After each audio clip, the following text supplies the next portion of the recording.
Okay, so we're diving into Rich Dad's Cash Flow Quadrant.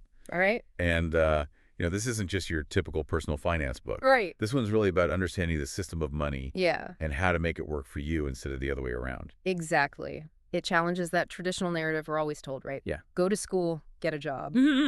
Kiyosaki's core argument is that, look, true freedom Yeah. comes from financial freedom, but it's not about how much you earn. Okay. It's how you earn it. And that's where this whole cash flow quadrant thing comes in, right? That's it. It's like this roadmap he gives us Yeah, with these 4 different ways that people earn income. absolutely. So can you break those down for us a little bit? Absolutely. So imagine a quadrant, right? Okay. 4 sections, E, S, B, and I. Okay. And these stand for employee, self-employed or small business owner, big business owner, and investor. Okay. Each one represents a different way to generate income, Hmm. but more importantly, a different mindset about money. Okay, so someone in that E quadrant, Yeah. the employee, Yeah. they're trading their time for a paycheck, right? Right. They're looking for that security and stability. Exactly. And it makes sense. Yeah. Trading time for money, you value security. Right. But here's the catch. Okay. Your income is directly tied to the hours you work. Yeah. So it's like you're stuck on this treadmill Mm-hmm. of trading time for money. Yeah. And there's limited potential for significant wealth creation. So you're playing it safe, but you're kind of limiting your growth in the process. Yeah. You're trading your hours for dollars. That's it. Okay, then you've got the S quadrant, Yeah. self-employed small business owners. Right. These are the folks that are like, I want to be my own boss. They want that independence, right? Yeah. So think freelancers, consultants. Maybe they opened up a small shop, Mm-hmm. but they often fall into the trap of working in their business, Okay. not on their business. So now I can see that. Yeah. Explain that a little bit, because that seems key. It's huge, right? So imagine a busy restaurant owner. Okay. They're constantly cooking, serving, handling every little detail. Right. They are working in the business, Mm, but someone working on their business. yeah. They're focused on systems. They're training their staff. Right. Maybe they're even franchising. Right. They're building something that generates income without them having to be there. So they've created a system Exactly. that can work even when they're not working. That's the goal. And that seems to be what the book is saying, is like the real key Yeah. to finding that financial freedom is getting to that other side of the quadrant. The BNI. The B and I, exactly. Yeah. So the B quadrant, the big business owners, Yeah. this is where you start to see that leverage. Leverage and scale, right? Yeah. Think Bill Gates, Oprah. Mhm. They built these massive systems and teams Right. that generate wealth. Even when they're not there. Exactly. They've created something bigger than themselves. That's right. And then the I quadrant, this is the investors. The investors. They figured out how to make their money work for them. Exactly. Stocks, real estate, Mhm. passive income. Yeah, all of that. Yeah. But the book isn't just describing these quadrants, is it? No. It's almost like it's challenging this idea Yeah. that so many of us are conditioned to stay on that left side, The employee and the small business. the small business owner side, Yeah, because of how we're raised and educated. that's right. We're taught to get a good job, right? Mm. Work hard, climb the corporate ladder, Yeah. but not necessarily how to build wealth. Or understand how money really works. Or understand how money really works. Exactly. And that's kind of where this idea of financial literacy comes in. That's where it all starts. Yeah. It's about understanding the language of money. And it sounds like the book is saying that's really the key, Absolutely. because it's not about hitting the lottery or getting lucky. Right. It's about understanding how to make these informed financial decisions. Informed decisions. Exactly. That's it. And this is something that anyone can learn, Absolutely, anyone. regardless of background or anything like that. Yeah, it's about shifting your mindset, understanding the rules of the game, Right. so you can make informed decisions about your money. It's about taking control of your financial future. You got it. It really is. It's like learning a new language almost. Yeah, the language Yeah. of money. Yeah. And once you understand it, you can start making it work for you Right. instead of you working for it. Instead of the other way around. Exactly. Yeah, because the book really emphasizes that it's not about, Yeah. these get-rich-quick schemes or anything. It's Yeah. about developing these long-term Right. financial habits and strategies. Habits and strategies, yeah. And one of the most important Okay. is understanding the difference between an asset and a liability, Okay. which the book digs into deeply. Right, because we use those terms all the time What do you do? in conversation. Yeah. But it almost seems like we use them interchangeably. Yeah. And they're not And the book is giving very specific definitions. very specific. Yeah. An asset puts money in your pocket. Okay. A liability takes money out. Okay. So give us an example of that, because I think that would be really helpful for people to understand. Sure, like a house. Okay. Most people consider their house an asset. All right. The book argues it's a liability Really? because think about it. You're paying a mortgage, you've got property taxes, you've got insurance, maintenance, all that stuff. The money pit. It's taking money out of your pocket every single month. So that's a real mindset shift. Huge mindset shift. To think of a house, Yeah. something that we're always told is like this great investment. Right. Put 20% down and Yeah. you're going to be fine. But the book is saying it's not always that simple. Not always that simple. No, it's not to say that owning a home is bad. Right. It's just, are you analyzing whether it's truly putting money in your pocket? Right. Or is it draining your account? So something like a rental property, on the other hand, Well, you go. could be considered an asset. Could be an asset because that's generating income. Yeah. If that rental income is covering your mortgage and expenses, Mm-hmm. and it's leaving you with cash flow, Yeah. that's putting money in your pocket. It's that shift It is. from just owning things Mhm. to owning things that generate income. 100%. And the book even goes further and suggests that things like Okay. your skills and knowledge, Oh, I like that. those are assets. Yeah. Invest in yourself. Exactly. The more you learn and grow, Mm-hmm. the more valuable you become Yeah. in the marketplace. Yeah. You're acquiring skills and knowledge that can help you That's right. generate income. Whether it's through a business investments or even a higher paying job. It all ties back to that financial literacy being the key. Absolutely. The foundation. Yeah. The more you understand about money and how it works, Yeah. the better equipped you are to make those decisions To make those decisions and create that life that you want. and create that life. Exactly. Okay. So we've talked about the quadrants. Yeah. We've talked about this idea of financial literacy Mm-hmm. and this really important distinction between assets and liabilities. Absolutely. But the book also gives us sort of a roadmap, It does. these 7 steps to finding your financial fast track. The fast track. That's right. So do you want to walk us through those a little bit? Sure. Let's do it. So it all starts with step 1. Okay. It's time to mind your own business. Okay, so that sounds a little Harsh, right? harsh, but But really what he means is yeah. it's time to take responsibility for your financial future. It's about becoming the CEO Yes. of your own life. Of your own financial life. Exactly. You are in the driver's seat. 100%. You're making the choices. Yeah. You're not letting your finances control you. Yeah. You are making conscious decisions. About where your money is going, how you're investing it. It's about being proactive Yeah. rather than reactive. Instead of just letting life happen. Exactly. And so many people are just on that hamster wheel. Right. They're just going and going and going. And they feel stuck. And they feel stuck. Exactly. Yeah.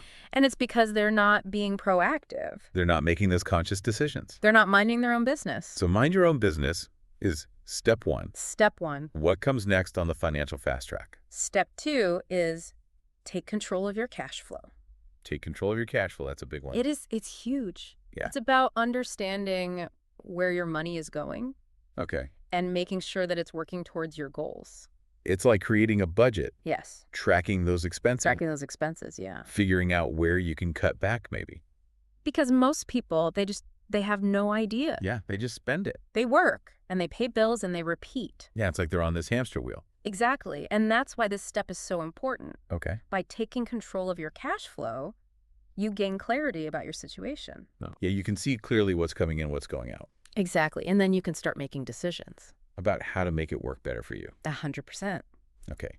So once you've got a handle on your cash flow, Yeah. what's next? Step 3 is about challenging our perceptions about risk. Okay. It's called know the difference between risk and risky. Know the difference between risk and risky. That's right. So it's not so much that risk is always bad, Exactly. but it's our understanding of it. it's that lack of financial education that Mhm. makes certain things seem very, very risky. Right, because if you understand it, it's less risky. Exactly. Yeah. So it's not about avoiding risk altogether. Right. It's about becoming more financially savvy. So you can kind of assess it. Exactly. You can assess Oh. it. You can manage it effectively. Because risk is always going to be there. Risk is part of the game. It's part of life. It's part of life. But it's about understanding it.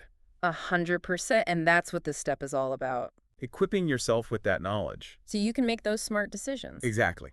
Okay, so we've got mind your own business. We've got take control of your cash flow. Right. Know the difference between risk and risky. Number 4, What's next? decide what kind of investor you want to be. Decide what kind of investor. Yeah, because there's all different types of investors out All there. right.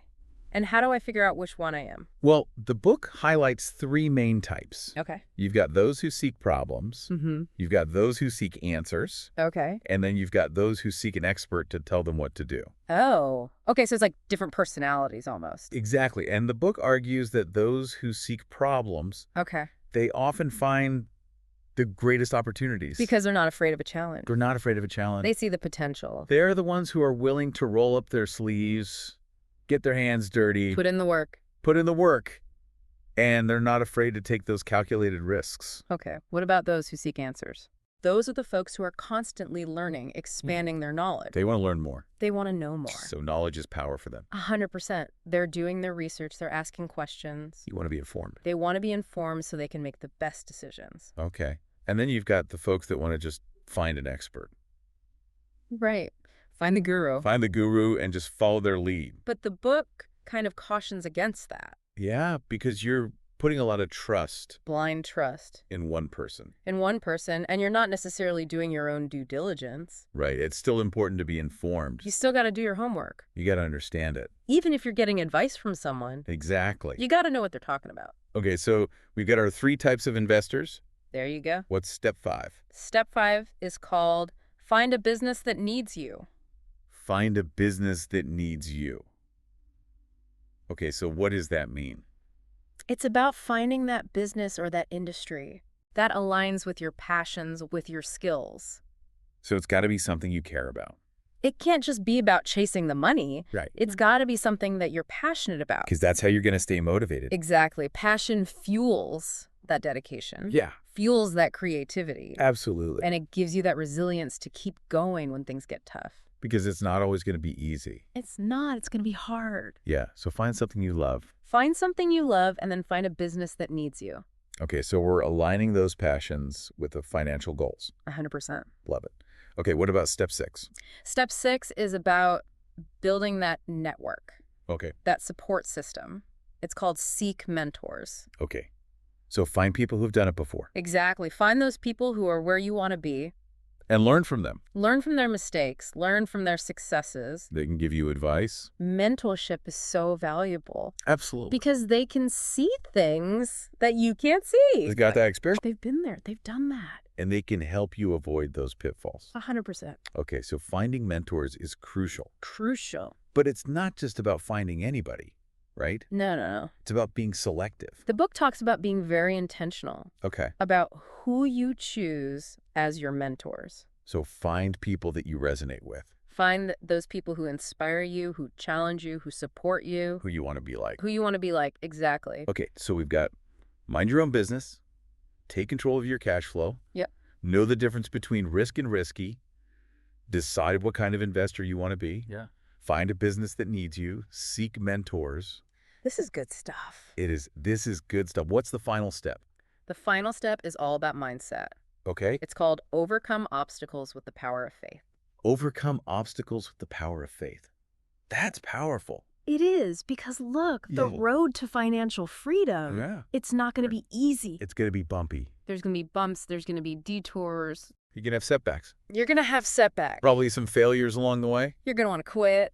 Yeah, But this step is about building that resilience. but you can keep going. You got to be able to bounce back from those setbacks. Learn from your mistakes. Learn from your mistakes and keep moving forward. Yeah, have that mental fortitude to just keep going. You got to... Kiyosaki talks about how our doubts and our limiting beliefs Yeah. can often hold us back more than any external obstacle. It's like we get in our own way. We are our own worst enemies sometimes. Yeah.